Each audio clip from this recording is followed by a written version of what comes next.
The second pink line on the pregnancy test took 3 minutes to appear. It was faint, ghostly, but undeniable.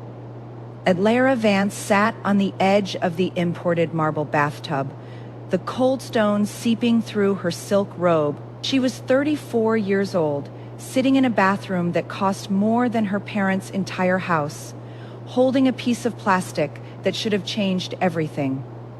She should be crying happy tears. She should be planning how to surprise Victor when he got home. She should be imagining the look on his face, the softening of those steel gray eyes that used to look at her with adoration before the business grew, before the billions before her. Her phone buzzed against the vanity counter. The screen lit up with a text message, a single, distinct vibration that sliced through the silence of the empty penthouse. Victor, merger, talks running late. Don't wait up. Happy anniversary. Alara stared at the screen. 10 years. Today was 10 years, and he messaged her like he was canceling a dental appointment. She didn't reply. She couldn't. Because just as the screen went dark, another notification lit it up. This one wasn't from her, it was from the City Insider.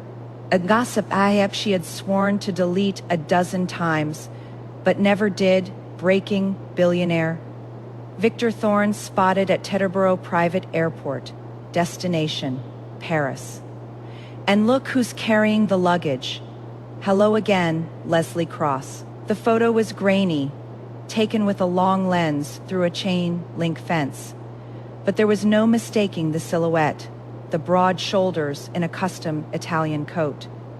The way he leaned down to help a blonde woman into the black SUV on the tarmac. Leslie, the one who got away. The college sweetheart who had dumped Victor when he was broke, only to circle back now that he was the king of Wall Street.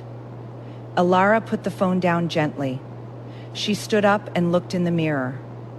She expected to see a shattered woman. She expected to see the pathetic housewife Victor had slowly convinced her she was. Boring, safe, the mother of his son Arlo, but not the muse of his soul. Instead, she saw something else. She saw a woman who was done. The tears didn't come. A strange, cold clarity washed over her, sharper than the diamonds she wore on her ears. He wasn't at a board meeting. He was taking his mistress to Paris on their 10th anniversary. He had chosen. Okay, Alara whispered to the empty room. Okay. She looked down at her flat stomach. This baby wasn't going to be a tool to fix a broken marriage.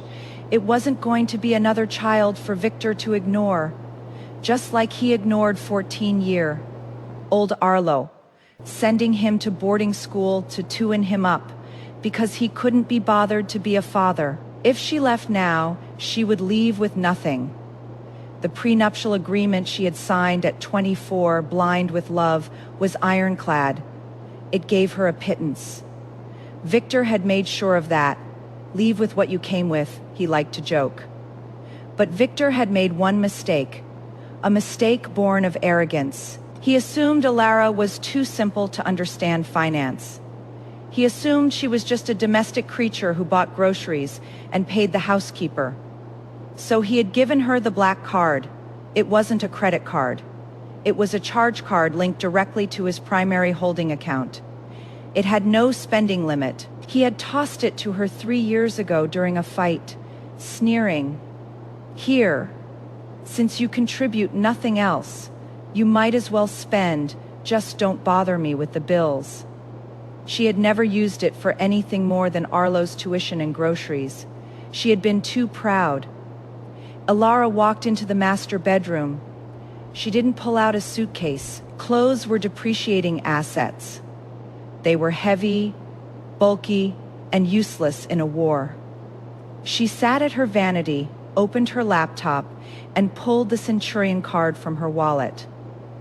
The heavy titanium felt cold in her hand. She didn't go to online boutiques. She went to the websites of the world's premier auction houses and bullion dealers. Tears don't pay the rent, but unmounted diamonds certainly do. Alara understood the golden rule of leaving a titan. Clothes depreciate, but bullion is forever. Victor thought he was giving a housewife a toy to keep her distracted. Instead, he handed a strategist the ammunition to build her own war chest. While he was busy betraying her, she was busy diversifying her portfolio. That isn't theft, darling. That's an aggressive severance package. First, she navigated to a chaotic, high-speed diamond wholesaler based in Antwerp with a direct payment portal. Purchase order 4.5 carat vivid pink diamond, unmounted, value $3.2 million status. Processing. Victor's phone, currently on silent in a private jet somewhere over the Atlantic, would receive a notification, but he wouldn't check it. He was too busy drinking champagne with Leslie. She moved faster. Her fingers flew across the keyboard. Purchase order Patek Philippe Grandmaster Chime. Value $2.6 million. She wasn't buying jewelry to wear. She was buying mobile wealth. Things she could put in a pocket. Things that held value better than the dollar next. She logged into the invoicing portal for the home renovation. They had discussed but never started, except the company listed as the contractor, EV Design Logic. Wasn't a contractor, it was an LLC Alara had registered years ago when she thought she might start her own business. A dream Victor had laughed at until it withered. She filled out an invoice for structural retainer and materials. Amount, $5,500,000. She hovered her finger over the mouse. This was grand larceny. Or was it? It was a joint account. Technically, she was authorized ethically. He was in Paris with another woman while she was pregnant with his second child. Ethics had left the building along with his luggage. Click. Transfer complete. Her heart hammered against her ribs. A frantic bird in a cage. She checked the time. Arlo's school let out in 40 minutes. She had already called the private car service, not the family driver, but a discreet, cash-only luxury service. She stood up, walked to the closet, and took only one thing, a small, velvet-lined jewelry roll. She swept the family heirlooms, pieces Victor's grandmother had given her, not him, into the bag. Then she walked back to the bathroom. She picked up the pregnancy test. She walked to the nightstand on Victor's side of the bed. She placed the test directly on top of his phone charger. Next to it, she placed her wedding ring. The diamond caught the light, mocking her. It was heavy, beautiful, and utterly hollow. She picked up her phone one last time. She opened the text thread with Victor. Victor, merger talks running late. Don't wait up. Alara typed her response. Alara, don't worry. I won't be here when you get back. Check your bank account. I took my severance package. She hit send. Then she took the SIM card out of her phone, dropped it into the glass of water on the nightstand, and walked out the door. She didn't look back. The air in the hallway felt different. It felt terrifying. It felt like freedom. Alara moved through the streets of Manhattan with the precision of a ghost. The city was gray, loud, and indifferent. The perfect cover for a woman dismantling her life in real time. Her first stop wasn't the airport. It was a nondescript office building on 47th Street, the Diamond District. She didn't go to the flashy storefronts where tourists overpaid for engagement rings. She went to the 10th floor, buzzed into a secure room that smelled of old coffee and high-stakes tension. Mr. Katz, a wholesaler who had sold Victor several apology pieces over the years, looked up from his loupe, surprised. Mrs. Thorne, he said, adjusting his yarmulke. I didn't see an appointment. I don't have one, Sol, Alara said, her voice steady. She placed the black card on the glass counter. I need liquidity. High-grade stones, unmounted. Flawless, if you have them. Rounds and cushions, and I need them now. Katz raised an eyebrow. He was a businessman. He didn't ask about marital strife. He asked about solvency. Credit check takes time. Run it, she said, before the system catches up.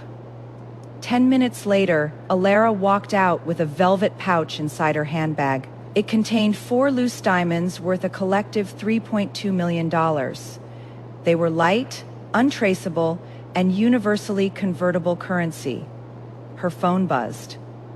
Bank alert, unusual activity. She ignored it. The fraud department would call Victor first, and Victor was currently 4,000 miles away, likely pouring a vintage Pinot Noir for a woman who wasn't his wife. The second stop was the most important, St. Jude's Preparatory School. She pulled the discreet town car up to the curb. It was 2 p.m. She was early. She flashed her ID at the security gate, bypassing the protocol that usually required 24 hours notice. When Arlo walked out of the heavy oak doors, he looked small. He was 14, lanky, with his father's dark hair and Alara's sensitive eyes. He wore his blazer-like armor, hunching his shoulders against the world. Victor called him soft. Alara knew he was just lonely. Mom, Arlo stopped on the sidewalk, his backpack sliding off one shoulder. Is someone dead? Why are you here? The question broke her heart. He was so used to being managed by nannies and schedules that his own mother picking him up felt like a tragedy. No one is dead, Arlo, Alara said, opening the car door herself. She signaled him to get in, but we're leaving for the weekend. Alara looked at her son. She reached over and squeezed his hand. Number for good. Arlo stared at her. He didn't argue. He didn't ask about his father. He just let out a breath he seemed to have been holding for years, and nodded. Okay, it's as plain as it is with you. The car sped toward Tetterbreg, not the commercial terminal, but the private charter side. Alara had already wired the $80,000 for a one-way charter to a non-extradition friendly country, at least for a layover before they vanished into the American West. Meanwhile, in Paris, the evening was just beginning. Lambrusy was dimly lit, smelling of truffles and old money. Victor Thorne sat at the best table in the house, the Seine glittering through the window. Across from him, Leslie Cross laughed, throwing her head back to expose the long line of her throat. You are tense, darling, Leslie purred, reaching across the table to touch his hand. Forget about New York. You deserve this. Victor forced a smile. He did deserve this. He built the Thorne empire from a regional logistics firm into a global conglomerate. He provided Alara with a penthouse, drivers, and a life of leisure. Was it so wrong to want a spark? To want a woman like Leslie who challenged him, who understood the hunger? You are right, Victor said. Let's order the 82 Petrus. The dinner was magnificent. The conversation was purely about Leslie, her modeling career, her brand, her need for a new apartment in the Upper East Side. Victor nodded along, distracted only by the strange silence from his phone. Usually Alara sent a passive-aggressive, "Dinner is in the fridge" text by now tonight. Nothing. The waiter arrived with the leather bill folder. The total was 14,000 euros. Victor didn't even look at it. He slid the Centurion card onto the tray with the casual arrogance of a man who could buy the restaurant, not just the meal. He went back to listening to Leslie complain about her agent. 3 minutes later, the waiter returned. He wasn't smiling anymore. He looked uncomfortable, shifting his weight from foot to foot. Monsieur Thorne? Yes, Victor snapped, annoyed at the interruption. There is a problem with the card. The air at the table grew still. Leslie stopped mid-sentence, her wine glass hovering near her lips. Don't be ridiculous, Victor said, his voice loud enough to turn heads at the next table. "Swipe it again. The chip is probably dirty." "We tried 3 times, monsieur." The terminal says, "Do not honor." It says to contact the issuer immediately. Fraud alert. Leslie let out a sharp, incredulous laugh. "Victor, did you forget to pay the bill?" "It is a mistake," Victor hissed, his face heating up. He pulled out his phone. "I'll call the concierge." He unlocked his phone. There were 47 notifications. He scrolled past the missed calls from the bank's fraud department. He scrolled past the alerts from the security company at his penthouse. His eyes locked on the transaction history from the banking app. Harry Winston Nye, $250,000, Sotheby's Instant. $180,000 Antwerp Direct. $3,200,000 EV Design Logic, Home Reno. $5,500,000 current available balance liquid. $0. Victor felt the blood drain from his face. The room spun. "It was a raid, sir?" The waiter pressed, less polite now. "Do you have another form of payment?" Victor sat there, the billionaire titan of industry, unable to pay for his mistress's dinner. He looked at the phone again. A text message from Alara, sent 4 hours ago, sat unread at the bottom of the list. "Check your bank account. I took my severance package. Victor." Leslie's voice was high and grating now, stripped of its seduction. "Everyone is staring. Fix this." But Victor wasn't looking at Leslie. He was dialing his house manager back in New York, his hand trembling with a rage that was rapidly turning into cold, hard fear. The manager picked up on the first ring. "Mr. Thorne, thank God we've been trying to reach you." "Where is she?" Victor roared into the phone. "Where is my wife?" "Sir, the house is empty. The staff were dismissed early, and sir, what?" "The safe in the master bedroom is open. It is empty. And Master Arlo, the school says Mrs. Thorne picked him up 3 hours ago." Victor dropped the phone onto the white tablecloth. The 0.00 on his banking screen stared back at him. She hadn't just left. She had gutted him. She had taken his money, his heirlooms, and his heir. And she had left him with the check. 5 years later, the Pacific Coast Highway wasn't just a road, it was a promise. The golden light of late afternoon slanted across the cliffs of Big Sur, illuminating the glass-walled studio perched precariously on the edge of the world. Inside, Alara Vance, now known simply as Evie, held a jeweler's loupe to her eye.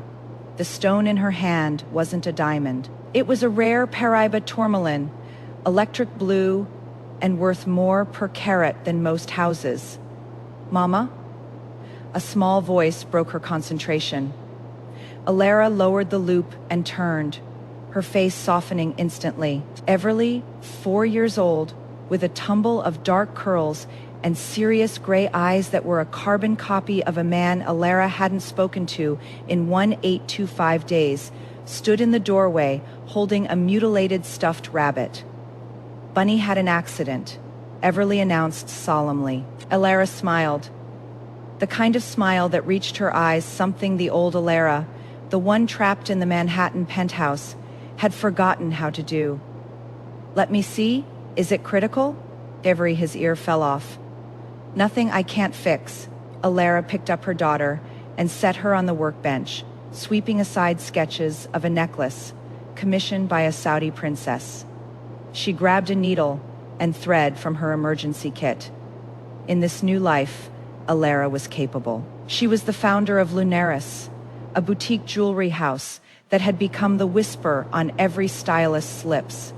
Her designs were bold, architectural, and fiercely independent, much like the woman who made them. She wasn't hiding, exactly. But she was careful. She used her maiden name for the business. She kept her personal life entirely offline. And she lived in a fortress of solitude, where the only men allowed were her son, Arlo, and her business partner, Ethan. Speaking of Arlo, the front door burst open, letting in the roar of the ocean. Arlo was 19 now. He had grown into his height, shedding the awkwardness of his teenage years for a lean surfer's build. He carried a surfboard under one arm and a bag of groceries in the other. "Hey, Evie," he grinned. "Dropping the keys on the counter," Ethan called. Said the wire for the Tokyo exhibition cleared. "We're rich, again." Alara laughed, finishing the stitch on the bunny's ear. "Tell him to put it in the trust. We're not spending it." "You are the boss," Arlo said, ruffling Everly's hair. "Hey, Squirt, want to help me make tacos?" Watching them, Alara felt a fierce surge of pride. Arlo wasn't the broken boy she had smuggled out of New York. He was happy, stable, and he adored his little sister, never once resenting the complication of her existence. But peace has a way of being shattered by the past ladder that night. After the kids were asleep, Alara sat on the deck with a glass of wine. Her phone buzzed. It was a news alert. Not from the City Insider this time, but from Bloomberg. Thorne Holdings announces charity gala. CEO Victor Thorne to make personal announcement. Alara's hand tightened around her glass. She clicked the link. There he was, Victor. He looked older. The gray at his temples was more pronounced, and there was a hardness around his mouth that hadn't been there 5 years ago. He was still handsome, in a devastating, predatory way, but he looked hollow. And standing next to him, draped in emeralds that looked suspiciously like the ones Alara used to own before she sold them to fund her escape, was Leslie. Helsley was beaming at the camera, one hand resting protectively on a very small, barely there bump on her stomach. The headline below the photo read, "Has the Playboy finally been tamed?" Rumors swirl of a Thorne heir on the way. Alara felt the blood drain from her face. A Thorne heir. A second Thorne heir. She looked back at the sliding glass door where Everly was sleeping.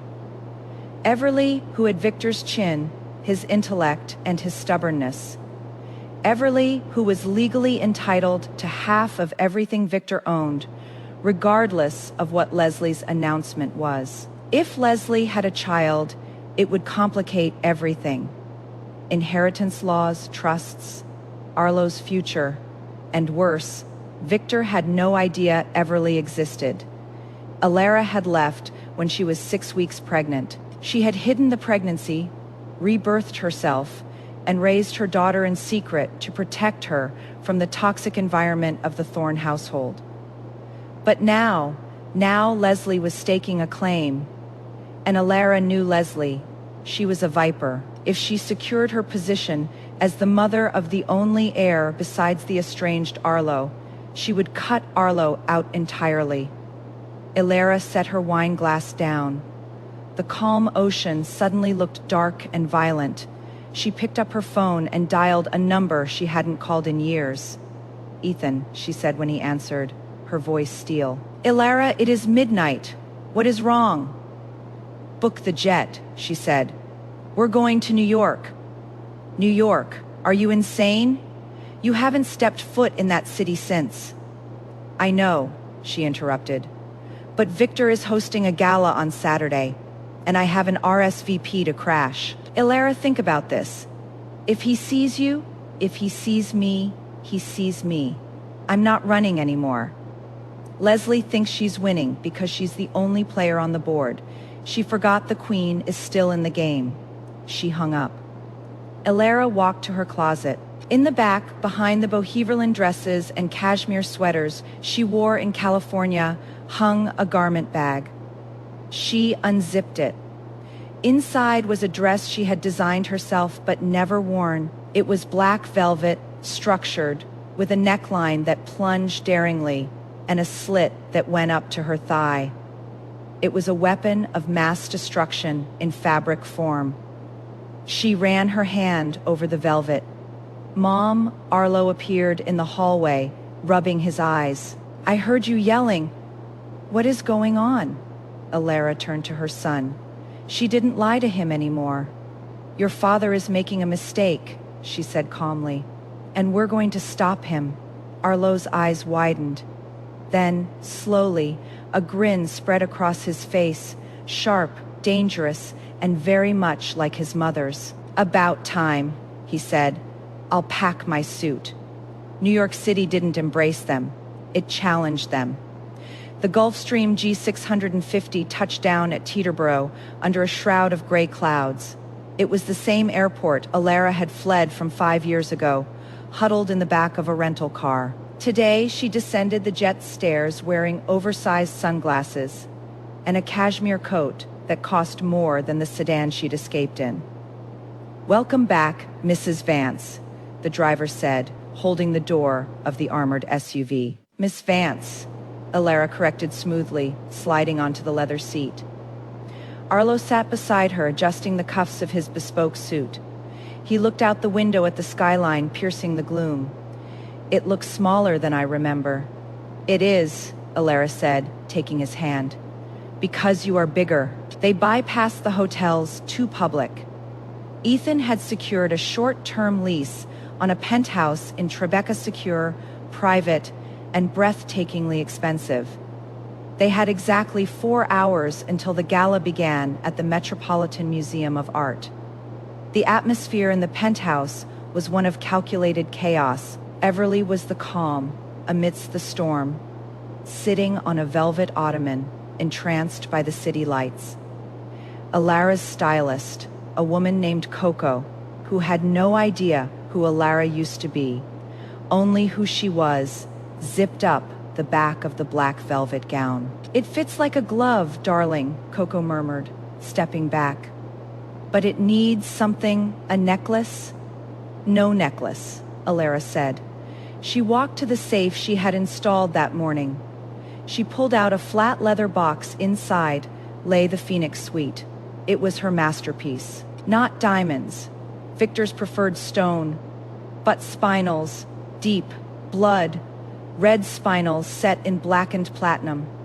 The earrings were sharp, geometric drops that looked like daggers. The bracelet was a cuff that resembled armor. Red, Arlo observed, walking in. He looked dashing, a carbon copy of Victor, but with a warmth his father never possessed, aggressive. It is not red, Alara corrected, clipping on an earring.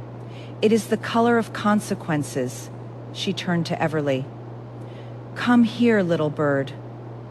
Everly ran over. Alara had dressed her in a miniature version of a high-fashion dress, heavy silk in a midnight blue.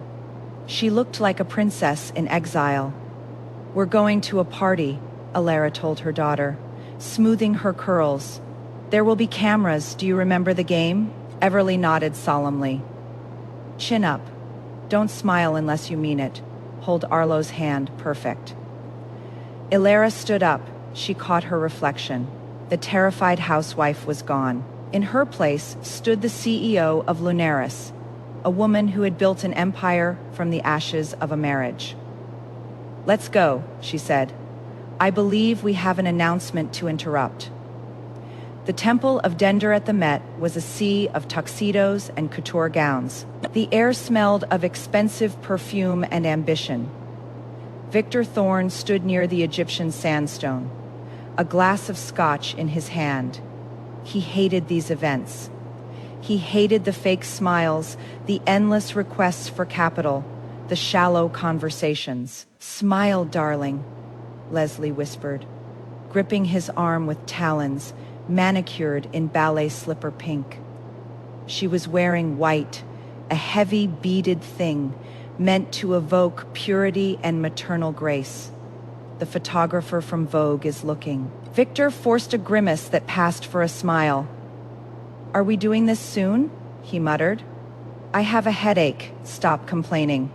This is for the baby, Leslie hissed, patting her barely, their bump.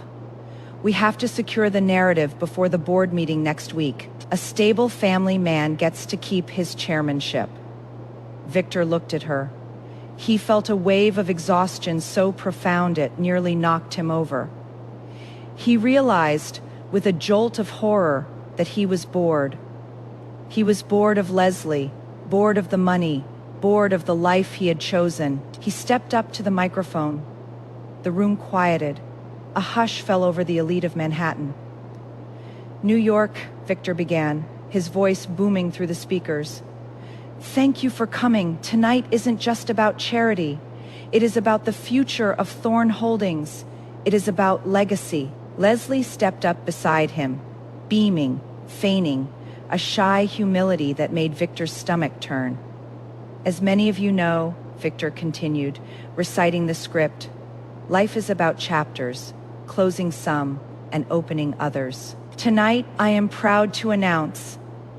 A heavy metallic thud resonated through the hall. It was the sound of the main doors, the massive ones reserved for emergency exits and grand entrances, being pushed open. Heads turned. The whisper started at the back of the room and rolled forward like a tsunami. "Who is that? Is that? No, it can't be." Victor stopped speaking. He looked toward the entrance. 3 figures stood silhouetted against the light of the vestibule. First, a young man, tall, striking, moving with a predator's grace. Arlo, the son Victor hadn't seen in 5 years. Beside him, a child, a little girl with dark curls, looking around with wide, curious gray eyes. And in the center, her Lara walked the aisle between the tables like it was a runway. The black velvet absorbed the light, making her skin glow like porcelain. The blood, red jewels at her ears caught the flash of 100 cameras exploding into life. She didn't look at the crowd. She looked directly at Victor. The silence in the room was deafening. Leslie's hand dropped from her stomach. Her mouth fell open. "Security," she squeaked, panic rising in her voice. "Get security." But no one moved. "You don't stop a force of nature." Alara stopped 10 feet from the stage. Arlo stood protectively on her left, Everly holding his hand. Victor felt his scotch glass slip from his fingers. It shattered on the stone floor, the sound echoing sharply. He didn't care. He stared at Alara. She was breathtaking. She was terrifying. She was the most beautiful thing he had ever seen. And then he looked at the little girl, the gray eyes, the stubborn chin, the way she tilted her head exactly the way his mother used to. The room held its breath. Alara didn't shout. She didn't need a microphone. Her voice, trained in boardrooms and design studios, carried perfectly in the acoustic stillness of the temple. "Hello, Victor," she said, a small, cold smile playing on her lips. "I heard you were talking about legacy." She gestured gracefully to the little girl beside her. "I thought I should bring yours so you could introduce her properly." She paused, letting the words hang in the air like a guillotine blade. "Meet Everly Thorn, your daughter." Flashbulbs erupted like a supernova. Leslie stumbled back, grabbing the podium for support. Victor looked from Alara to the child. His heart hammered against his ribs, a frantic rhythm of shock and something else, something that felt dangerously like hope. "My what?" he whispered. "Your daughter," Alara repeated, stepping closer, her heels clicking on the stone. "And my heir." She turned to the crowd, her gaze sweeping over the socialites and sharks who had watched her fade into the background for a decade. "Sorry, we're late," Alara said, her voice dropping an octave smooth as silk. "Traffic was murder, but then again, so is the business of family. There is an art to the entrance. You don't just walk into a room, you interrupt the narrative." Victor was selling a fantasy of a fresh start, and Alara walked in with the receipts, specifically a 4-year-old receipt with his eyes, bringing the secret heir to the mistress's debut. That isn't just petty, it's surgical. She didn't come to make a scene. She came to hostilely take over the show. The silence that followed Alara's declaration was heavier than the Egyptian stones surrounding them. It lasted for perhaps 3 seconds, the time it took for the collective brain of New York's elite to process the scandal, before chaos erupted. "It is a lie," Leslie screamed, her voice cracking, destroying the carefully curated image of the benevolent mother-to-be. She gripped the podium, her knuckles white. "Security, get them out! She is a trespasser! She is deranged!" 3 large men in black suits started toward the aisle, their earpieces buzzing. Arlo Thorne moved. He didn't run, he shifted. He stepped in front of his mother and sister, his stance wide, his jaw set. When the lead security guard reached for Alara's arm, Arlo caught the man's wrist. He didn't just hold it, he twisted it with a casual, efficient violence that suggested he'd spent the last 5 years learning more than just calculus. "Touch her," Arlo said, his voice low but audible over the rising murmur of the crowd, "and you'll be looking for a new line of work, assuming you can still use your hands." The guard hesitated, looking from the young man's cold eyes to the expensive suit that fit him too well to be ignored. On stage, Victor hadn't moved. He hadn't heard Leslie. He hadn't seen the guards. His entire universe had narrowed down to the small girl in the midnight blue dress. Everly was staring back at him, unabashed. She tilted her head to the side, a gesture so painfully familiar it felt like a punch to Victor's gut. It was his mother's gesture. It was his gesture. Slowly, as if in a trance, Victor stepped off the stage. "Victor," Leslie screeched, grabbing at his tuxedo jacket. "Where are you going, the press?" The announcement. He shook her off. Not gently, he ripped his arm away with a force that sent Leslie stumbling back into a waiter, holding a tray of champagne flutes. Glass shattered. The sound was sharp and ugly, but Victor didn't flinch. He walked down the aisle, ignoring the flashing cameras, ignoring the whispers. He stopped 3 feet from Alara, up close. The change in her was visceral. The woman he remembered was soft, pliable, perpetually anxious about his approval. This woman was tempered steel. She smelled of ozone and expensive secrets. "Alara," he breathed. "Mr. Thorne," she replied, cool and distant.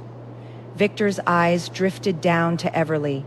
He crouched, his expensive knee hitting the hard stone floor. He was eye level with the child now. "Hello," he whispered, his voice trembling.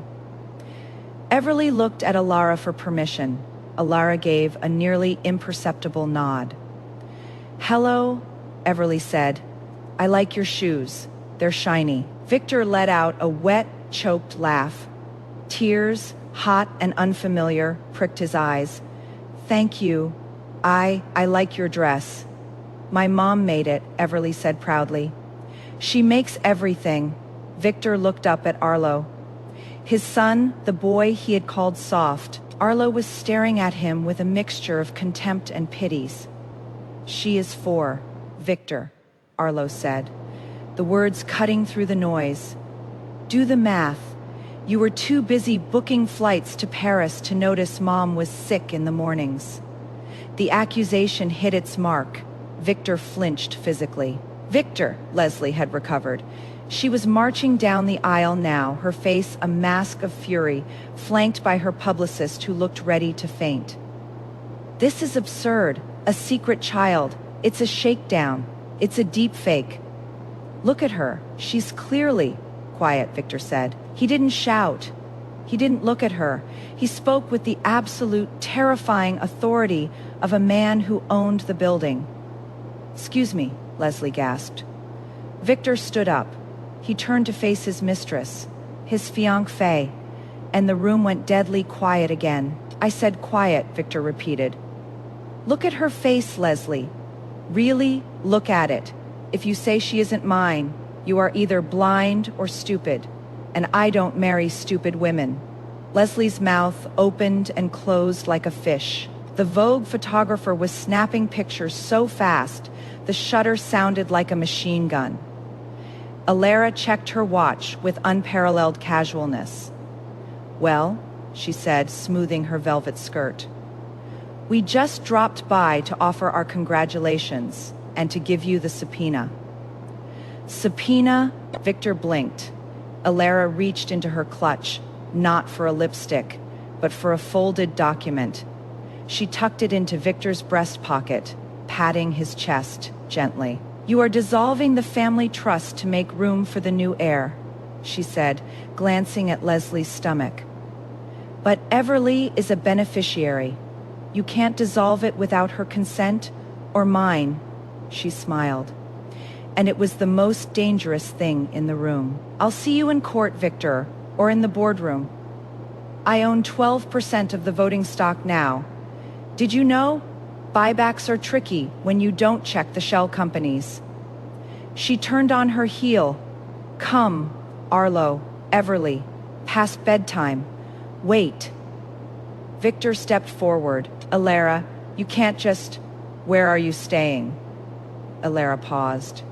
She looked over her shoulder, her eyes flashing under the museum lights. "The penthouse at the Greenwich," she lied effortlessly. "But don't bother coming over. Security is very strict about rabble." With that, the Vances walked out. The heavy doors swung shut behind them, leaving Victor Thorne standing in the wreckage of his life, holding a subpoena, while his fiancée screamed at a waiter and his investors whispered behind their hands. 1 hour later, the Tribeca penthouse was quiet. Everly was asleep in the master bedroom, the excitement of the night finally knocking her out completely. Alara sat on the white sofa, a glass of Pinot Noir in her hand. She was trembling, just slightly. The adrenaline was fading, leaving behind the cold exhaustion of high-stakes performance art. "You were incredible," Arlo said, loosening his tie as he walked in from the balcony. "Did you see his face? He looked like he'd seen a ghost." "He did," Alara murmured. "He saw the ghost of his own mistakes." The intercom buzzed. Arlo froze. He looked at the security monitor. "He is here," Arlo said, his voice tightening. "He figured out we weren't at the Greenwich."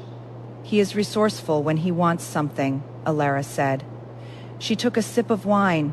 "Let him up." "Mom, are you sure?" "I am sure the show isn't over, Arlo. The first act was for the public. The second act is for the bank account." Arlo pressed the button. 3 minutes later, the elevator doors slid open directly into the living room. Victor stood there. He was disheveled. His tie was undone, his hair windblown. He looked frantic. He stepped into the room, his eyes scanning wildly until they landed on Alara. "Where is she?" he demanded, his voice hoarse. "Where is my daughter?" "Sleeping," Alara said calmly. "Keep your voice down, or Arlo will remove you, and this time, there are no cameras to save your dignity." Victor stopped. He looked at Arlo, then back at Alara. He deflated, the fight leaving him all at once. He slumped into the armchair opposite her, putting his face in his hands. 5 years, he whispered into his palms. "Alara, how could you? How could you keep her from me? How?" Alara set her glass down hard on the marble table. The sound made Victor look up. "You want to know how?" Her voice rose, stripping away the cool veneer. "I dissolved my jewelry to buy formula, Victor. I lived in a rental in Queens, under a fake name for 6 months. Because I was terrified your lawyers would take her from me. You didn't want a wife. You wanted an ornament. And when I left, you didn't look for me. You looked for your money." "I looked," Victor argued, his eyes pleading. "I hired investigators to find the assets," Alara shot back. "Not the woman." Victor went silent. He knew she was right. "Why come back now?" he asked softly. "Why tonight?" because of her, Alara said, nodding toward the door. Leslie, she's pregnant, isn't she? Victor hesitated. He looked away. She says she is. She says, Alara scoffed. And if she is, she'll want the Thorne legacy. She'll want the trust. She'll want the company. I built that company with you, Victor. In the early days, I did the books. I managed the logistics. I'm not letting a socialite dismantle my children's future because you're having a midlife crisis. Victor looked at her, really looked at her. He saw the fire, the intelligence, the ferocity. I missed you, he blurted out. The words hung in the air, awkward and raw.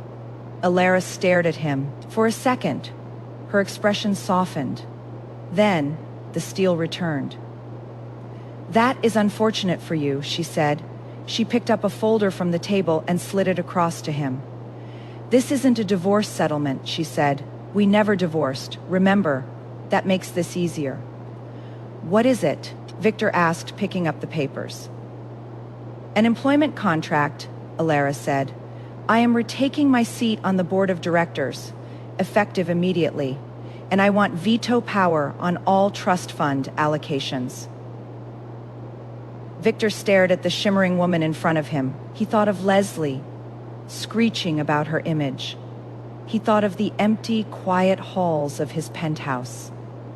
Then he looked at Arlo, strong and capable, and he thought of the little girl with the gray eyes. A slow, strange smile spread across Victor's face. It wasn't the smile of a tycoon. It was the smile of a man who realized he had been checkmated and was actually enjoying the game. He reached into his jacket, pulled out a Mont Blanc pen, and uncapped it. On one condition, Victor said, hovering the pen over the signature line. Alara raised an eyebrow. I am not in a negotiating mood. Victor, he said, tomorrow night, just us. Not about business, not about the kids, just dinner. Alara looked at him. She saw the manipulative charm, yes, but she also saw the desperation. She stood up, walking toward the bedroom door. Sign the papers, Victor, she said over her shoulder. Then ask my assistant if I have an opening in my schedule. She closed the door, leaving him alone in the living room with the contract, his son, and the realization that winning her back would be the hardest, most expensive deal he had ever closed. The morning sun hit the floor to ceiling windows of the Thorne penthouse on Park Avenue, but it offered no warmth. Victor sat at the long marble dining table, a cup of black coffee untouchable in front of him. Spread out across the surface were the morning papers. The New York Times, Thorne Dynasty Shakeup, Secret Heiress Revealed. Page 6, The Ice Queen Returns. Who is Alara Vance? The Wall Street Journal, Thorne stock volatile amidst boardroom coup. You gave her a seat. The voice was shrill, cutting through Victor's headache like a bandsaw. Leslie stood in the archway, wearing a silk robe that she hadn't bothered to tie properly. Her eyes were puffy, her makeup smeared. Victor didn't look up from the journal. She owns 12% of the voting stock. Leslie, she took it when the shell companies acquired the shares during the dip last year. I didn't give her anything, she took it. You signed the employment contract. Leslie shrieked, slamming her hand on the table. I have sources, Victor. My father sits on the remuneration committee. You gave her veto power over the trust. Victor finally looked up. His eyes were cold, devoid of the indulgent affection he usually reserved for her tantrums. The trust, he said slowly, is for my children, Arlo and Everly. And our child, Leslie pressed a hand to her stomach, her expression shifting instantly from rage to tragic vulnerability. What about our baby, Victor? Does this child get leftovers because your ex-wife decided to crawl back from whatever gutter she was hiding in? Victor studied her. For 5 years, he had bought into the performance, the helpless socialite, the doting partner. Now looking at her through the lens of Alara's devastating return, he saw only cracks in the porcelain. "Is there a baby, Leslie?" The room went deathly silent. Leslie froze. "How dare you? We haven't been intimate in 4 months," Victor said, his voice flat. "And before that, you were on birth control. You told me you weren't ready for ruining your figure. So, is there a baby? Or is there just a convenient narrative for the press?" Leslie's face went pale, then mottled red. "You'll hear from my lawyers. I expect I will," Victor said, picking up his coffee. "Tell them to call the legal department. I am busy tonight." "Busy doing what?" "I have a board meeting," Victor lied smoothly. "With the new director." The headquarters of Thorn Holdings was a glass monolith in Midtown. At 10 a.m., the lobby was usually a hum of low-level activity. Today, it was dead silent. The silence was caused by the woman walking through the revolving doors. Alara wore a suit of camel-colored wool, tailored so sharply it could cut glass. She didn't have a visitor's badge. She didn't stop at the security desk. Arlo walked a half step behind her, carrying a leather briefcase, looking every inch the heir apparent. "Mrs. Thorne?" The head of security stammered, stepping out from behind the desk. He had worked there for 15 years. He remembered the shy, quiet woman who used to bring Victor lunch. Alara stopped. She lowered her sunglasses. "Miss Vance," she corrected gently, "and we're heading to the 40th floor. My keycard seems to have expired. I need to call up Miss Vance." Protocol. "Call Mr. Thorne," Arlo interjected, his voice deep and bored. "Tell him his largest shareholder is here to inspect the books." The guard swallowed, then buzzed the elevator. When the doors opened on the executive floor, the atmosphere changed. This was where the sharks swam. But as Alara walked down the corridor toward the boardroom, heads turned. Whispers trailed her like exhaust. She pushed open the heavy oak doors to the boardroom. The room was empty, save for one person. Victor. He was standing at the window, looking out over the city. He turned as she entered.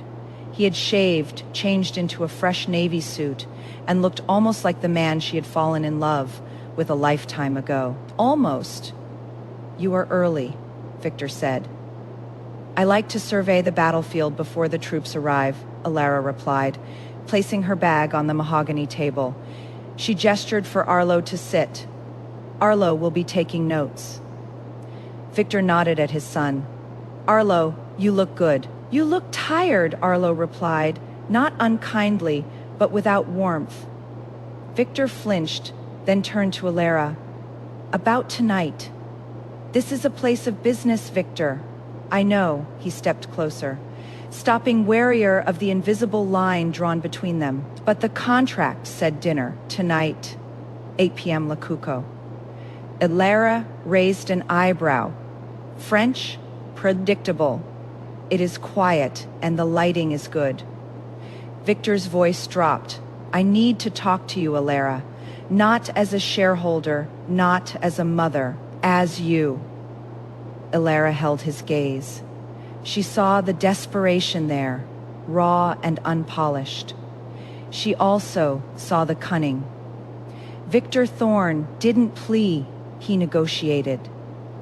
"Fine," she said, "but if I see a single paparazzi, or if Leslie accidentally bumps into us, the deal is off, and I liquidate my position."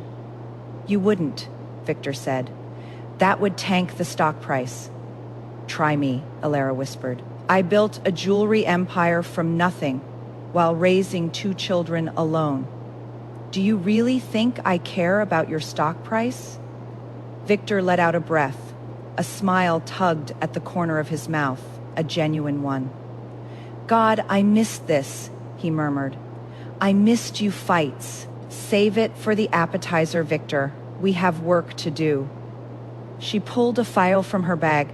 "Let's talk about the Q3 of March Keating budget. I have some adjustments."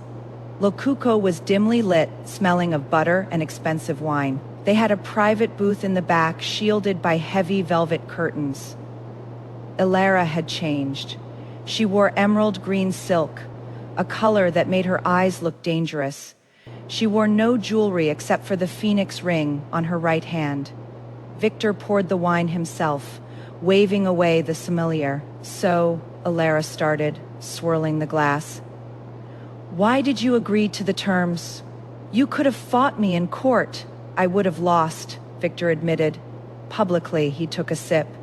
"And I didn't want to fight. You always want to fight. It is your default setting." "It was," Victor corrected. He looked down at the tablecloth. "After you left, the silence in the house was loud. I filled it with noise. Leslie, parties, deals. But the noise just made the silence worse." "You had Arlo," Elara said sharply. "You could have reached out to him." "I was ashamed," Victor said, the admission seemingly dragged out of him. "I failed him. I failed you. When I realized you were really gone, not just on a trip, but gone, I panicked. I convinced myself you were the villain so I didn't have to look in the mirror." Elara watched him. For the first time in 5 years, she didn't see the titan of industry. She saw a lonely man. "Apologies are cheap, Victor. They don't buy back 5 years." "I know." He reached across the table, his hand hovering over hers but not touching it. "I want to know her, Everly. She is. She is brilliant. She has your fire. She has your stubbornness," Elara countered, though her voice softened. "She asks about you. I never told her you were a monster. I just told her you were busy. I want to change that," Victor said intensely. "I want to be a father, a real one. And Leslie." Elara asked, pulling back. "What about the heir?" Victor's face hardened. "There is no heir. I am handling Leslie. It is over." "Is it?" A commotion at the front of the restaurant interrupted them. Voices raised, the sound of a camera shutter. Elara stiffened. "I told you, Victor, no press." "It is not me," Victor said, standing up, his face darkening. The curtain to their booth was ripped back. It wasn't a photographer, it was Leslie. But she wasn't alone. She was flanked by 2 uniformed NYPD officers. The restaurant went silent. "That is her." Leslie pointed a manicured finger directly at Elara. Her face was a mask of triumphant malice. "That is the woman who stole my jewelry." Elara blinked, calm amidst the storm. "Excuse me, officer," Leslie sobbed, turning on the tears. 5 years ago, before she ran away, she emptied the family safe.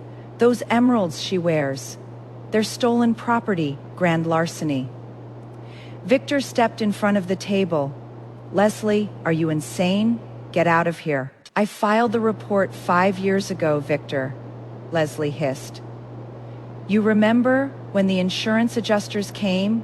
I told them someone took them. Now we know who." One of the officers stepped forward, looking uncomfortable. "Ma'am, Miss Vance, we need to ask you some questions regarding the theft of property valued at $3 million. Elara didn't stand up. She didn't look at the police. She looked at Victor. "You filed an insurance claim?" she asked. Her voice quiet. Victor looked stricken. The accountants handled it." "I didn't think you declared the jewelry stolen," Elara said, connecting the dots. "Which means technically, I am in possession of stolen goods, even if they were gifts."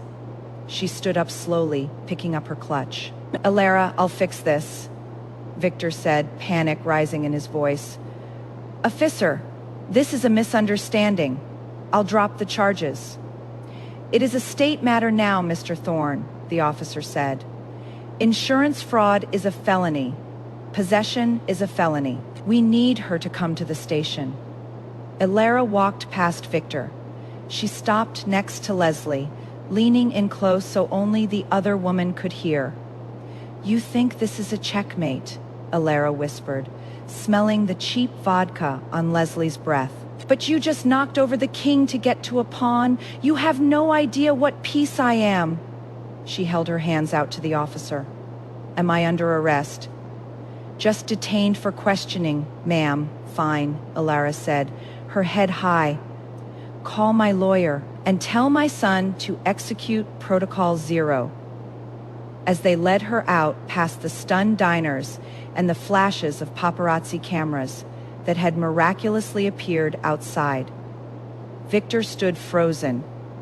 He looked at Leslie, who was smirking. You, Victor said, his voice dropping to a register that made the waiters flinch. You have just made the biggest mistake of your entire miserable life. Leslie laughed. I just got rid of your problem, darling. You should thank me. Victor pulled out his phone. He didn't call his lawyer. He called Arlo. Arlo, Victor said, walking out of the restaurant into the chaotic night. They took her. We're going to war. The interrogation room at the 19th precinct was a drab box of gray cinder block and flickering fluorescent lights. It was designed to make people feel small. Alara Vance sat at the metal table, her posture perfect, looking like she was presiding over a board meeting rather than facing a felony charge. Across from her sat Detective Miller, a man who looked like he'd seen it all and was currently regretting seeing this. Miss Vance, Miller sighed, tapping a pen on a thick file. Mrs. Thorne, the current one, or the fiancée. Whatever, claims you are wearing the Thorne emeralds, reported stolen 5 years ago from the family safe. Value $3.2 million. Insurance paid out. That makes this fraud and possession. Alara didn't blink. Am I under arrest, detective? Technically, you are detained. But unless you can prove those green rocks on your ears aren't the ones in this police report, you will be. Alara smiled. It was a terrifyingly calm expression. I don't need to prove they aren't the Thorne emeralds, she said softly. Because the Thorne emeralds were flawed. Poor clarity. Old cuts. These? She touched her earring. These are Colombian Muzo emeralds, vivid green inclusion, free. I bought the rough stones at auction in Geneva 3 years ago and cut them myself. She leaned forward. My lawyer is outside. He has the GIA certificates, the auction receipts, and the laser inscription numbers for every stone on my body. If you arrest me, detective, you are not just making a mistake. You are participating in a harassment campaign orchestrated by a woman who is currently realizing she bet on the wrong horse. Detective Miller stopped tapping his pen. He looked at the door. Outside the precinct, the atmosphere was kinetic. A phalanx of news vans had blocked the street. The narrative was too juicy to resist. Billionaire's ex-wife arrested at dinner with billionaire. Victor's armored SUV screeched to a halt at the curb, disregarding the police barricades. Victor jumped out before the vehicle fully stopped. Arlo followed, his phone pressed to his ear. Protocol 0 is live. Arlo said to his father, his voice cutting through the siren noise. The press release just hit the wire. Lunera's social media is trending. Good, Victor growled, buttoning his jacket. Now, let's get her out. They pushed through the crowd of reporters. Microphones were shoved in Victor's face. Mr. Thorne, did you press charges? Is it true she stole the family fortune? Is Leslie holding the baby hostage? Victor stopped on the steps of the precinct. He turned to the cameras. The chaotic shouting died down instantly. Victor Thorne rarely spoke to the press impromptu. Let me be clear.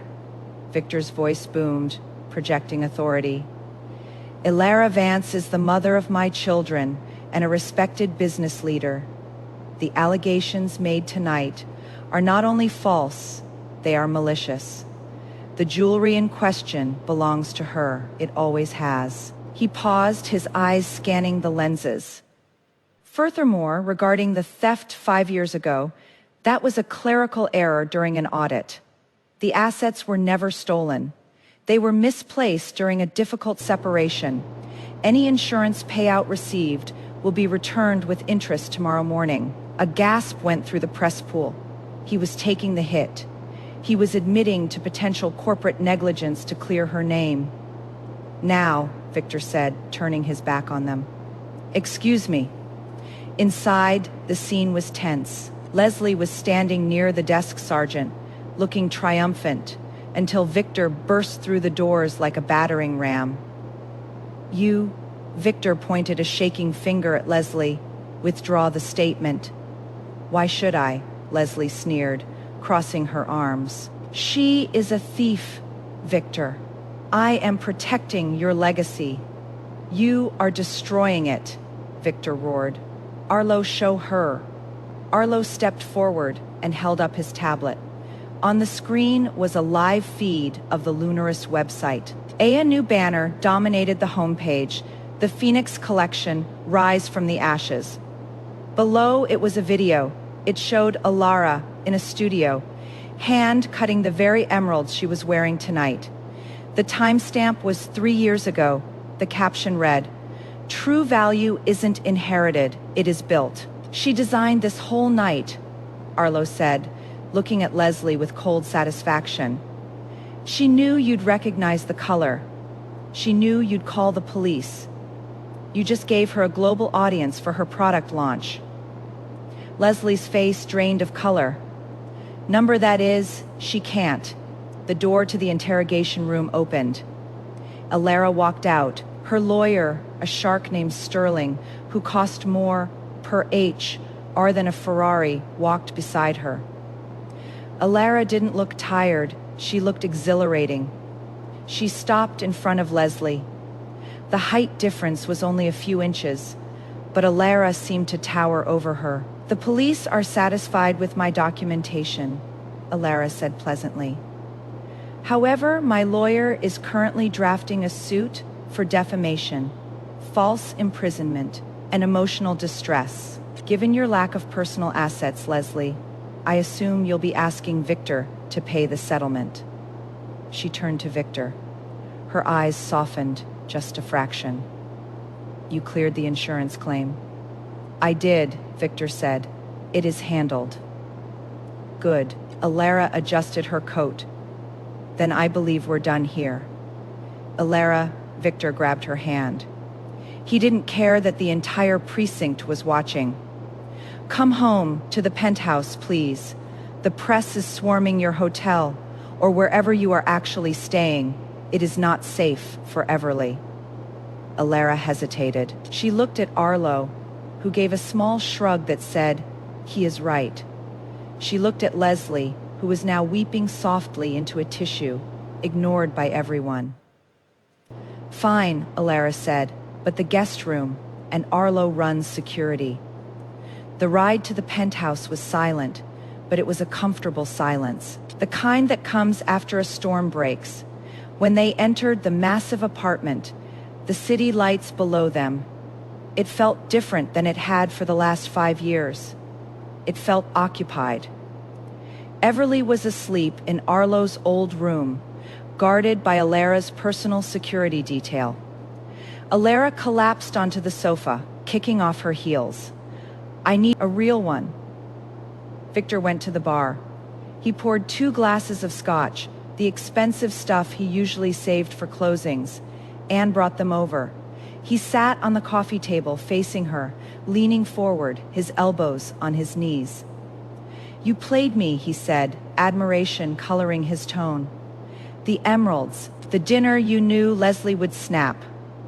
I knew Leslie is insecure and greedy, Alara corrected, taking the glass. I just gave her the rope, she tied the knot herself. And Protocol 0. A contingency plan, Alara said. In case things got messy, which they did. Victor swirled his drink. I publicly admitted to accounting fraud tonight. The board is going to have my head on a pike tomorrow morning. No, they won't, Alara said calmly. Because Lunaris just acquired a 5% stake in Thorn Holdings during the chaos of the arrest. I bought the dip, Victor. Victor stared at her. His mouth fell open slightly. You bought more stock? I believed in the CEO's ability to handle a crisis, she teased, taking a sip. Market confidence, the stock will rebound by noon. Victor started to laugh. It was a deep chest, shaking sound that he hadn't made in years. You are terrifying, he said. Absolutely terrifying. I had to be, Alara whispered. The humor faded, replaced by the exhaustion of the years. I had to be strong enough to protect them from you and from her. Victor reached out and took her hand. This time, she didn't pull away. Alara, he said, his voice rough with emotion. I fired Leslie tonight officially, but that is not enough. I need to earn this back, all of it. You can start, Alara said, standing up and looking down at him. By sleeping on the couch. I am taking the master suite. It has better pillows. Victor looked up at her, stunned, then grinned. Yes, ma'am. Alara walked down the hall toward the bedroom that used to be theirs. She paused at the door and looked back. And Victor? Yes, tomorrow morning, pancakes. Everly likes them with chocolate chips. Don't burn them. She closed the door. Victor sat alone in the dim light of his empire, sipping his scotch. The legal battles were just beginning. The press would be a nightmare. Leslie would be vicious. But for the first time in 5 years, the house wasn't empty. And for the first time in his life, Victor Thorn didn't care about the cost. He just wanted to make sure he didn't burn the pancakes. The smell of burning batter was the first thing Alara noticed when she opened her eyes. It wasn't the acrid, chemical smoke of a house fire, but the distinct, sugary char of someone who had no idea how to manage heat conduction on a Viking range. She checked the time on her phone, 7:15 a.m. Alara pulled on a silk robe own she had left behind 5 years ago, miraculously still hanging in the back of the walk, in closet, and padded barefoot out of the master suite. The penthouse was expansive, a cavern of glass and steel, but the kitchen was the heart of the noise. Victor Thorn, a man who could manipulate global markets with a phone call, was currently losing a war against a non-stick skillet. He was wearing slacks and a white dress shirt with the sleeves rolled up. His tie was draped over a chair. A smudge of flour was on his cheek. Too high, Alara said, leaning against the doorframe. Victor jumped, nearly dropping the spatula. He spun around, looking guilty. The recipe said medium, high, he defended, gesturing to a tablet propped up against a bowl of fruit. The recipe assumes you aren't using industrial-grade gas burners, Alara said, walking over. Turn it down to low. Use butter, not oil. She reached past him to twist the dial. Her arm brushed against his chest. For a split second, neither of them moved. The heat from the stove was nothing compared to the sudden spike in tension between them. Is it edible? A small voice asked. They both looked down. Everly was standing there, holding a stuffed rabbit by the ears. She looked skeptical. The first batch was a practice run, Victor said, quickly scraping 3 blackened discs into the trash. But these next ones will be perfect chocolate chips, right? Everly nodded solemnly. And whipped cream, Arlo said. You have a machine. I do, Victor said. He looked at Alara, a question in his eyes. Top shelf left cabinet, she murmured. While Victor struggled with the canister, Alara took over the spatula. Within minutes, a stack of golden brown pancakes sat on the island. Victor watched her move. It was domestic, ordinary, and completely surreal. He realized, with a pang of jagged regret, that he didn't know how she took her coffee anymore. Black, Alara said, answering his unasked question as she poured a mug. 2 sugars, if I am preparing for war, and considering your board meeting is at 9, make it 3. Victor froze. How did you know about the emergency meeting?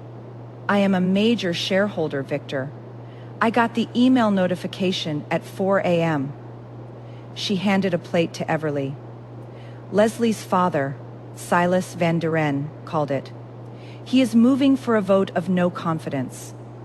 Victor's jaw tightened. Silas, I should have known. He is claiming the insurance admission proves I am unstable. He is claiming you are a liability, Alara corrected. She took a sip of the sugary coffee. And legally, he has a point. You admitted to filing a false police report on national television to save your ex-wife. I did what I had to do. I know. Alara looked at him over the rim of the mug, which is why I am going with you. Alara, you don't have to. I'm not doing it for you. She cut him off. I am doing it for my 17% stake. If you go down, the stock tanks. If the stock tanks, Everly's trust fund takes a hit. I don't like losing money, Victor smirked. So it is purely financial. Purely? Liar, Arlo said, walking into the kitchen. He was already dressed in a suit, looking like a younger, sharper version of his father. He grabbed a pancake with his hand. Mom, the car is downstairs, and Silas is already in the building. He brought his own lawyers. Victor straightened, the domestic softness vanishing instantly. The Titan returned. Let him bring an army, Victor said, buttoning his cuffs. I have the one thing he doesn't. Arlo raised an eyebrow. What is that? Victor looked at Alara, the owner of the company. The boardroom of Thorn Holdings was designed to intimidate. A long table of polished black walnut sat under a chandelier that looked like a jagged lightning bolt. 12 men and women sat around it. At the head remained an empty chair. Standing near the window was Silas Van Duren. He was an older man, silver-haired and impeccably dressed, with the kind of eyes that assessed people like livestock. He is late, Silas announced, checking his vintage Patek Philippe. Typical erratic behavior. I move we begin the vote immediately. Protocol dictates we wait 15 minutes, Silas, said passing board member, looking nervous. The man admitted to fraud on the news. Silas slammed his hand on the table. He is compromised by that woman. We need to cut the head off the snake before the SEC launches an investigation. The double doors swung open. Victor didn't walk in. He strode. He took up space. But he didn't go to the head of the table. He pulled out the chair to the right of it. Good morning, Victor said, his voice calm. Sorry for the delay. Traffic on Park was murder. Save the pleasantries, Victor, Silas spat. We're discussing your removal. You are reckless. You are emotional. You allowed a fugitive to dictate company policy. A fugitive? A cool, feminine voice echoed from the doorway. Alara stepped inside. She wasn't wearing the soft colors of a mother or the flashy jewels of a socialite. She wore a suit of charcoal gray, severe and sharp. Her hair was pulled back in a tight chignon. She looked like a blade. She walked to the head of the table, the chairman's seat, and sat down. Silence vacuumed the room. You can't sit there, Silas sputtered. That seat is for the CEO or the chairman. Actually, Alara said, placing a thin file folder on the table. By Law 14, Section C, states that in the event of a dispute regarding the CEO's competency, the shareholder with the largest voting bloc assumes the chair pro tempore. She looked around the table. Victor owns 30%. The board collectively owns 25%. The public holds the rest. She tapped the table. I currently control 12% directly, and through the Lunaris acquisition last night, another 5%.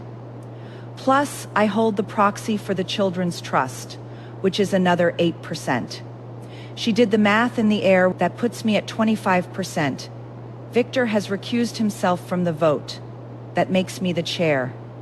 She laced her fingers together. So, Silas, you wanted to discuss the CEO's performance preach. Silas turned a violent shade of red. This is a coup. You abandoned this family 5 years ago. You have no right. I have every right, Alara interrupted, her voice dropping to a dangerous whisper. Because while you were playing golf and letting your daughter run up tabs on the company card, I was building a brand. Lunaris outperformed Thorn Holdings in Q3 and Q4 of last year. Did you read the report? Or were you too busy leaking stories to page 6? The other board members shifted uncomfortably. They had seen the numbers. Alara Vance wasn't just a scorned ex-wife, she was a unicorn founder. The insurance fraud. Silas tried, desperate. Rectified, Victor spoke up from his seat.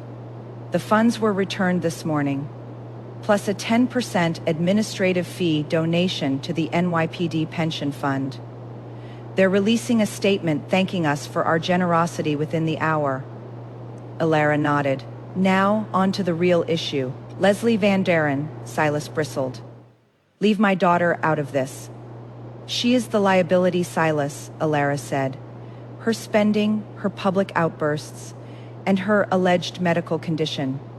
We've ordered an independent medical review for the pregnancy claim. If it is false, that is attempted extortion. Silas went pale, he knew. Of course he knew. If you proceed with this vote of no confidence, Alara continued, I will trigger a sell off. I will dump my 25% onto the market by noon. The stock will crash. You will all lose millions, and I'll buy the company back for pennies on the dollar tomorrow. She leaned forward. Do you want to test me? The silence stretched for 10 seconds. Finally, the board member who had spoken earlier cleared his throat. I withdraw my support for the motion. Me too, another mumbled. Agreed. One by one they folded. Silas was left standing alone, looking like a general without an army. Fine, Silas hissed. He gathered his papers. But this isn't over, Victor. Leslie will destroy you in family court. Let her try, Victor said. Silas stormed out. Alara let out a breath she had been holding. She looked at Victor. He was looking at her with an expression she hadn't seen in years. It wasn't just love, it was awe. Motion dismissed, Alara said, standing up. Now, if you'll excuse me, I have a jewelry empire to run from the guest bedroom. Victor caught up with her in the elevator. The doors closed, sealing them in the quiet steel box. You were incredible, Victor said. You terrified them. Fear is a useful currency when you are outnumbered, Alara said, leaning against the rail. She looked tired now. The armor was cracking slightly. Alara. Victor stepped closer.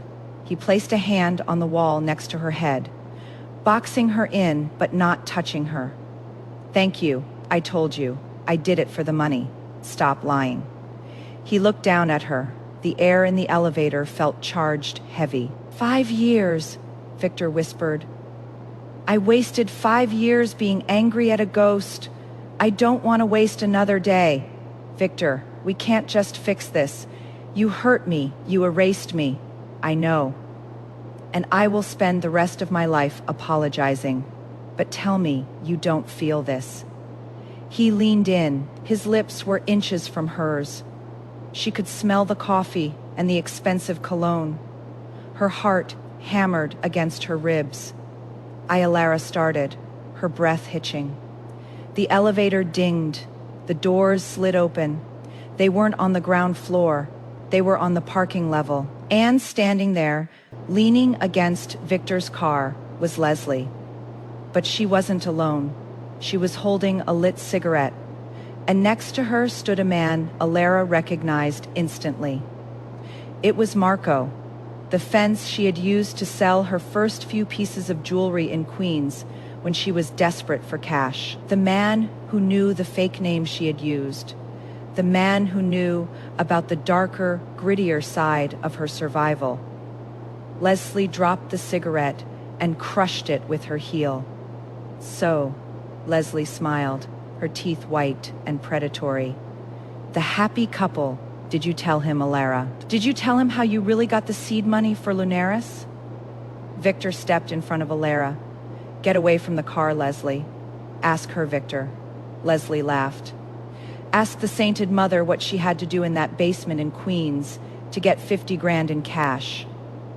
Alara's face went white, not from fear, but from shame.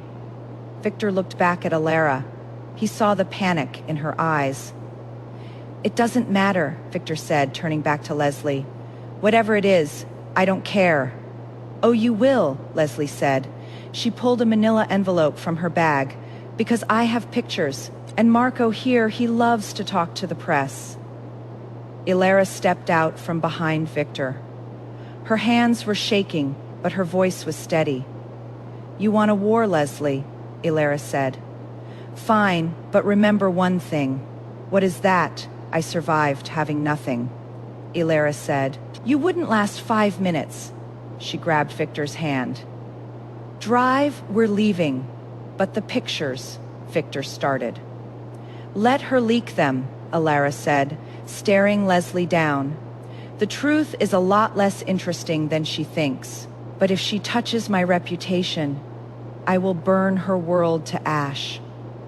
As they got into the car, Victor looked at Alara. What is she talking about? Alara stared straight ahead.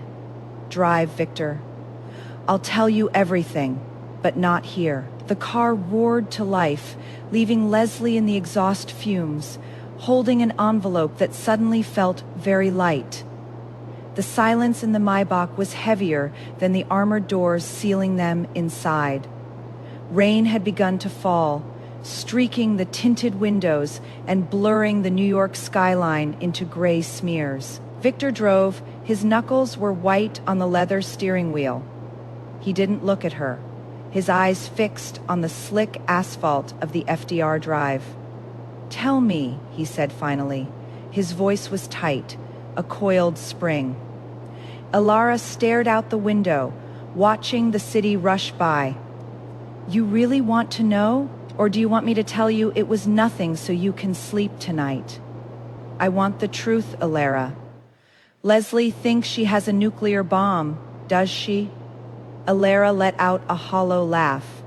To people like Leslie, yes. To the board, maybe. It's ugly, Victor. It's not the sanitized, struggling single mom story I put in the Lunaris press kit. She turned to face him. When I left, I had $12 in my wallet. My cards were frozen. You had the lawyers lock the joint accounts within an hour. My father's lawyers, Victor corrected sharply, though the guilt in his eyes was unmistakable. It doesn't matter who pushed the button. The money was gone. I had Arlo and Everly in a motel in Queens that smelled like bleach and desperation. I needed capital to start the business. Banks wouldn't touch me. No credit history. No collateral. She paused, taking a breath that hitched in her chest. So I found Marco. He ran a pawn shop front, but the real business was in the back. High-end fencing. Watches, loose diamonds, bullion. Stuff that fell off a truck or came out of a chaotic divorce. Victor's jaw worked. You went to a fence. I went to a bank of last resort. Marco needed an appraiser. His guys were muscle. They couldn't tell a VVS1 diamond from a piece of cut glass. He was losing money on fakes. She looked down at her hands, the same hands that now wore million-dollar rings. I made a deal. I worked the night shift in his basement for 3 months, sitting under a single light bulb with a loop and a scale. Men with guns brought me bags of jewelry, and I told them what it was worth. If I was right, I got paid. If I was wrong, she trailed off. Well, Marco isn't known for his forgiveness. Victor pulled the car over. He didn't care that he was in a no-standing zone. He slammed the gear shift into park and turned to her, his face stricken. "You were in a room with armed criminals, authenticating stolen goods?" "I was surviving, Victor." Alara's voice rose, cracking. "I earned that $50,000 one carat at a time. Every night I walked out of there alive. I put the money in a shoebox under Arlo's bed. That money bought the silver for the first Lunaris line. That money bought the website domain. That money fed your children." Victor reached out, his hand hovering near her face, shaking slightly. He looked as if he'd been punched in the gut. "I did this," he whispered. "I drove you to that." "Yes," Alara said, not sparing him. "You did, and that's why Leslie's threats don't scare me. She thinks shame will break me. I sat across from a man who dissolved his enemies in lie, and I negotiated a better commission rate. Leslie Van Daren is a Chihuahua barking at a wolf." Victor closed his eyes for a moment. When he opened them, the guilt was replaced by a fierce, dark protectiveness. "Okay," he said. He put the car back in gear. "She is going to release the photos. Marco probably recorded the sessions for insurance." "He did, CCTV in the corners." "Fine," Victor said, merging back into traffic. "Then we don't hide it, we weaponize it." By the time they reached the penthouse, the story had broken. Arlo met them at the door, an iPad in his hand. His face was pale but composed. "It is everywhere," Arlo said. "The Post, TMZ, even the financial blogs, headline, Jewel Thief. Lunaris founder, linked to Queen's crime ring." He tapped the screen. A grainy black and white photo showed Alara, 5 years younger, looking exhausted and thin, holding a loupe to her eye while a heavy-set man, Marco, stood behind her. "Stock is wobbling," Arlo reported, down 4%. "Social media is split. Half think you are a gangster. Half think you are a criminal." Victor walked past him, throwing his jacket on the couch. "Get the PR team on a secure line and get me the number for the superintendent of the NYPD." "No," Alara said. She walked to the center of the room. She looked at the photo of her younger self. She remembered that gray sweater. She remembered the fear. "No denial," Alara said. "We don't spin this as fake news. We own it." Arlo looked at his mother. "Mom, that is racketeering association. It looks bad." "It looks like grit," Alara corrected. Arlo set up the live stream, here in the living room. "No filters, just me, Alara," Victor warned. "If you admit to working with Marco, the SEC could. The statute of limitations on misdemeanor fencing facilitation is 2 years. Alara cut him off. "I checked before I took the job. I am legally clear, morally. I'm untouchable." She took the iPad from Arlo. She looked at Victor. "Trust me." Victor held her gaze. He saw the fire that had built an empire from ash. "I trust you," he said. "Do it." 10 minutes later, the official Lunaris and Thorn Holdings accounts went live. Millions of notifications pinged across the world. Alara sat on the edge of the beige sofa. She wasn't wearing a blazer. She had taken off the emerald earrings. She looked raw, real, and incredibly beautiful. "Hello," Alara said to the camera lens. "By now, you've seen the photos. You've read the headlines calling me a criminal associate. You want to know the truth about the woman in that basement," she leaned in. 5 years ago, I escaped a marriage that had left me isolated and penniless. I had 2 children to feed. I had a vision for a company, but the bank slammed the door in my face. So I used the only asset I had left, my expertise. She held up her hand, showing her bare fingers. I worked as an independent appraiser. Yes, the environment was dangerous. Yes, the people were unsavory, but I did not steal. I did not cheat. I used my eyes and my knowledge to earn the seed money that built Lunaris. Every dollar I made in that basement went into creating jobs, creating art, and creating a future for my family. She paused, letting the silence hang. Some people, she continued, her voice hardening, born into wealth, who have never had to wonder where their next meal is coming from, call this shameful. They think survival is dirty. Shame is a weapon weak people use to keep strong women small. Leslie thought exposing Alara's gritty past would ruin her. Big mistake. You can't shame a woman for survival when she's already walked through the fire and built a castle from the ashes. Alara didn't apologize for the basement in Queens. She put it on the company letterhead. When you own your scars, nobody can use them against you. Alara stared directly into the lens as if she could see Leslie through the screen. I call it the American dream. I started in a basement. Now I own the building. Judge me if you want, but don't you dare underestimate what a mother will do for her children.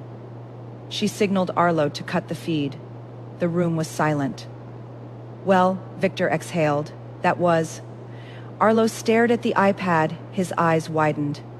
Mom, Arlo said, look at the comments. Number Iron Alara was trending instantly. Wait.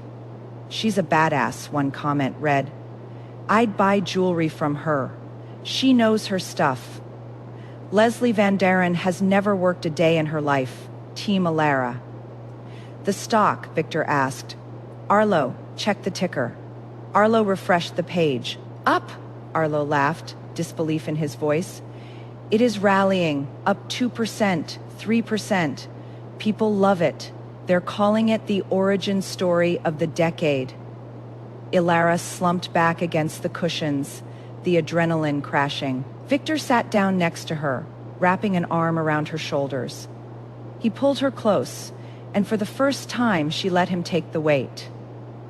You won, Victor whispered into her hair.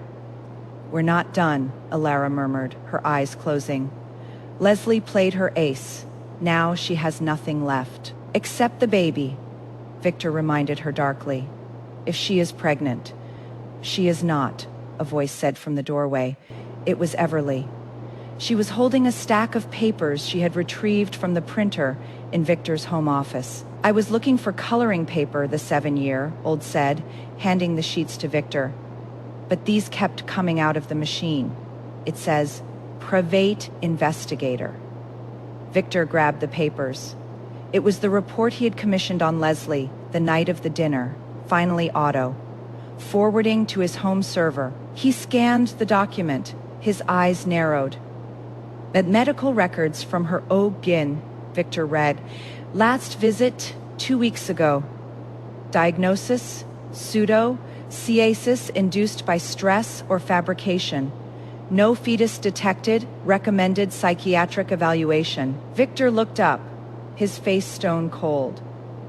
She faked it. There is no baby.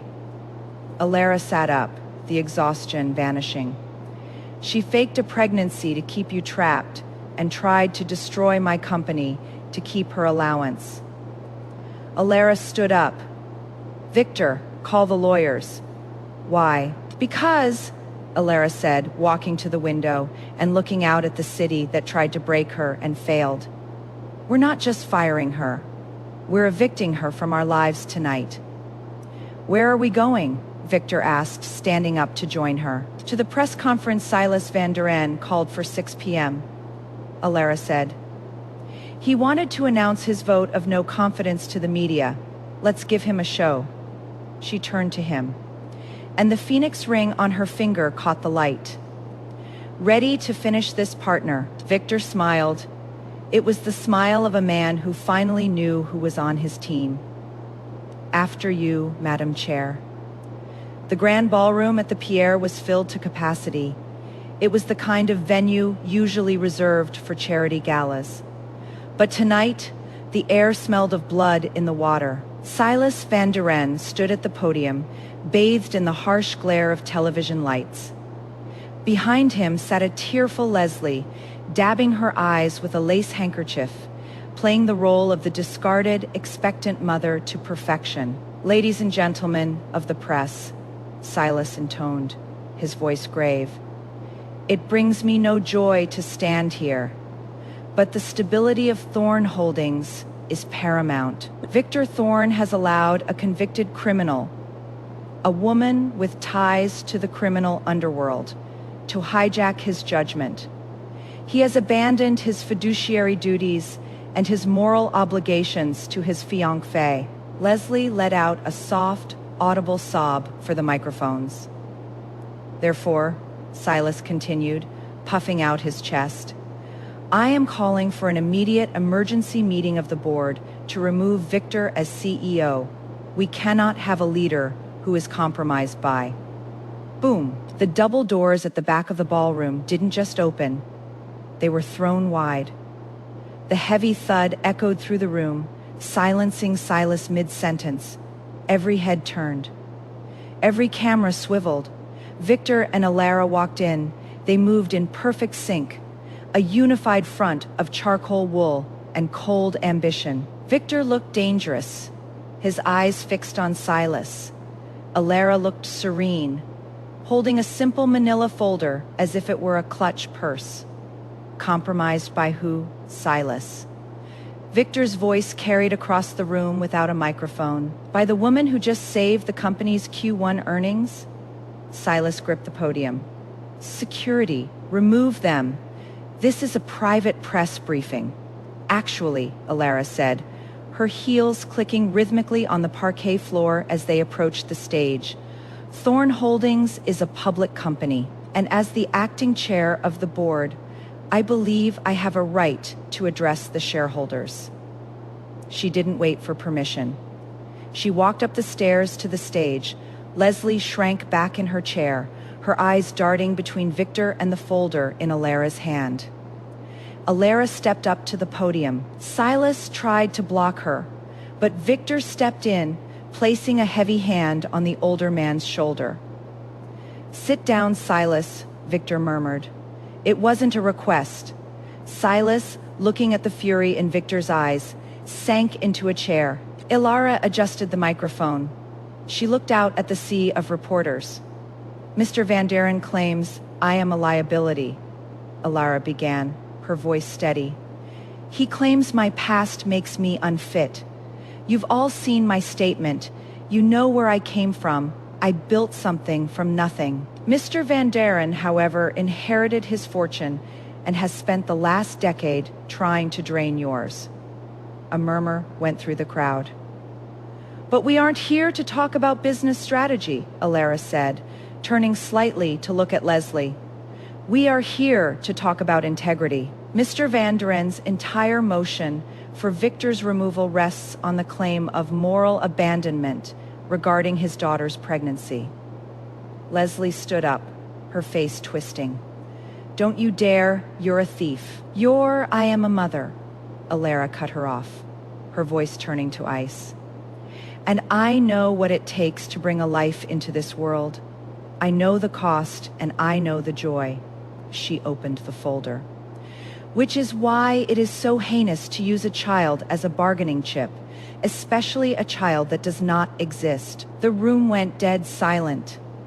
"That is a lie," Leslie shrieked, looking wildly at the cameras. Your father didn't know," Alara said calmly. "Did he, Leslie? You lied to him too." Alara pulled out a single sheet of paper. "This is a report from Dr. Eris Thorn, no relation, at Mount Sinai. It is dated 2 weeks ago. It confirms that Leslie Van Daren is not, and has not been, pregnant. The ultrasound was fabricated. The records were forged." She placed the paper on the podium. "Using a non-existent child to extort a CEO and manipulate stock prices is fraud, Leslie, and doing it while trying to destroy the actual mother of his children." Alara leaned into the mic. "That is unforgivable." Flashbulbs exploded like a supernova. The room erupted into chaos. Reporters were shouting questions. Silas Van Daren stared at his daughter, his face draining of color. He looked at her stomach, then at her face. The realization hit him. She had used him, she had humiliated him.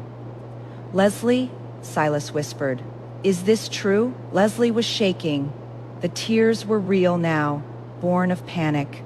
"Daddy, I had to. Victor was leaving me. I needed time." "You fool," Silas hissed, backing away from her. "You utter fool." Victor stepped forward, taking the microphone from Alara. "Thorn Holdings will be launching an internal investigation into the Van Daren family's expenses charged to the company," Victor announced. "Effective immediately, Silas Van Daren is removed from the board for gross negligence and conspiracy to commit fraud." He looked at the cameras. "And as for my personal life, I am exactly where I belong." He looked at Alara. In front of the New York Times, CNN, and half of Wall Street, he took her hand and kissed her knuckles. "With my family." Security had to clear a path for them to leave. The questions were endless. Will you press charges? Is the engagement officially over? Are you two back together?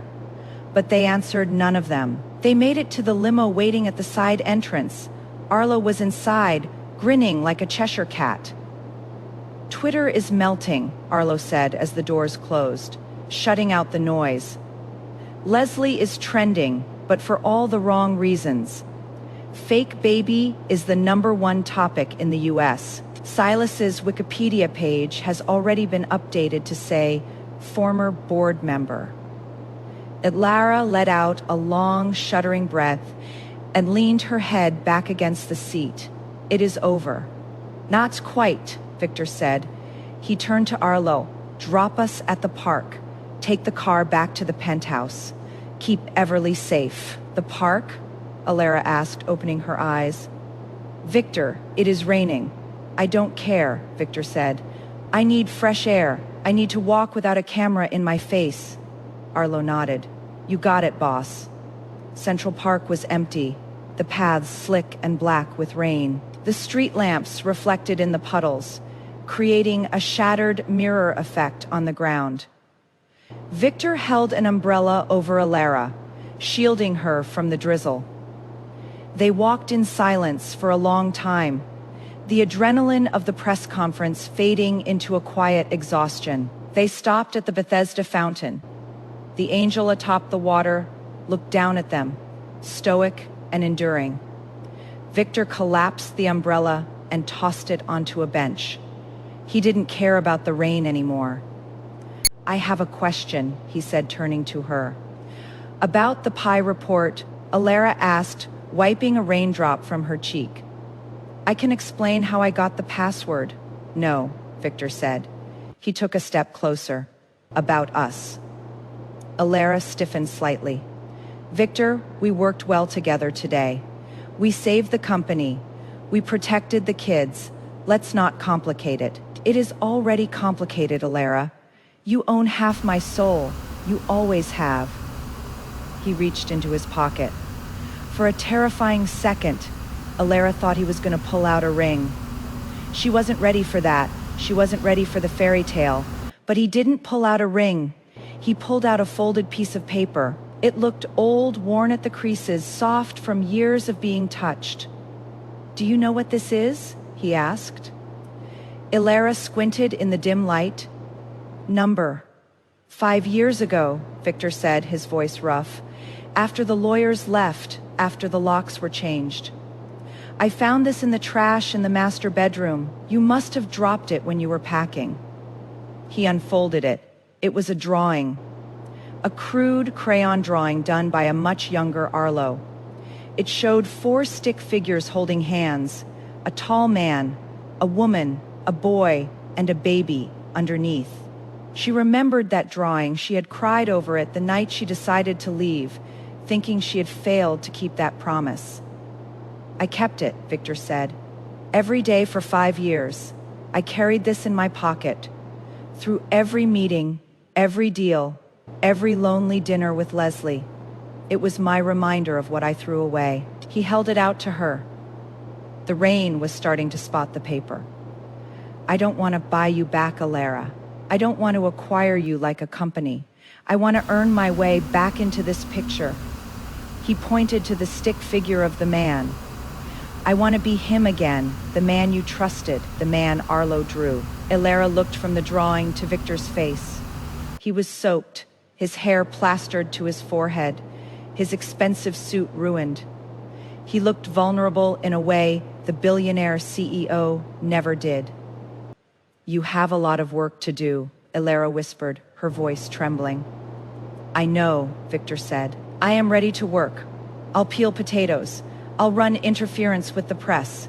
I'll sleep on the couch for 10 years if that is what it takes. Alara smiled. It wasn't the shark smile she used in the boardroom. It was the soft, genuine smile that he hadn't seen since before the divorce. 10 years is a long time for a bad back, she said. I have a good chiropractor. Alara laughed, a sound that mixed with the rain. She stepped forward, closing the distance between them. She took the drawing from his hand and tucked it into her blazer right over her heart. You burned the pancakes this morning, she said. I did. And you let Leslie almost destroy our legacy because you were too proud to admit you were hurting. Guilty. She reached up and placed her hands on his face. But you also stood up for me when it mattered. You trusted me with your empire. She rose on her tiptoes. Tomorrow, she said softly, try using medium heat. And maybe you can make coffee too.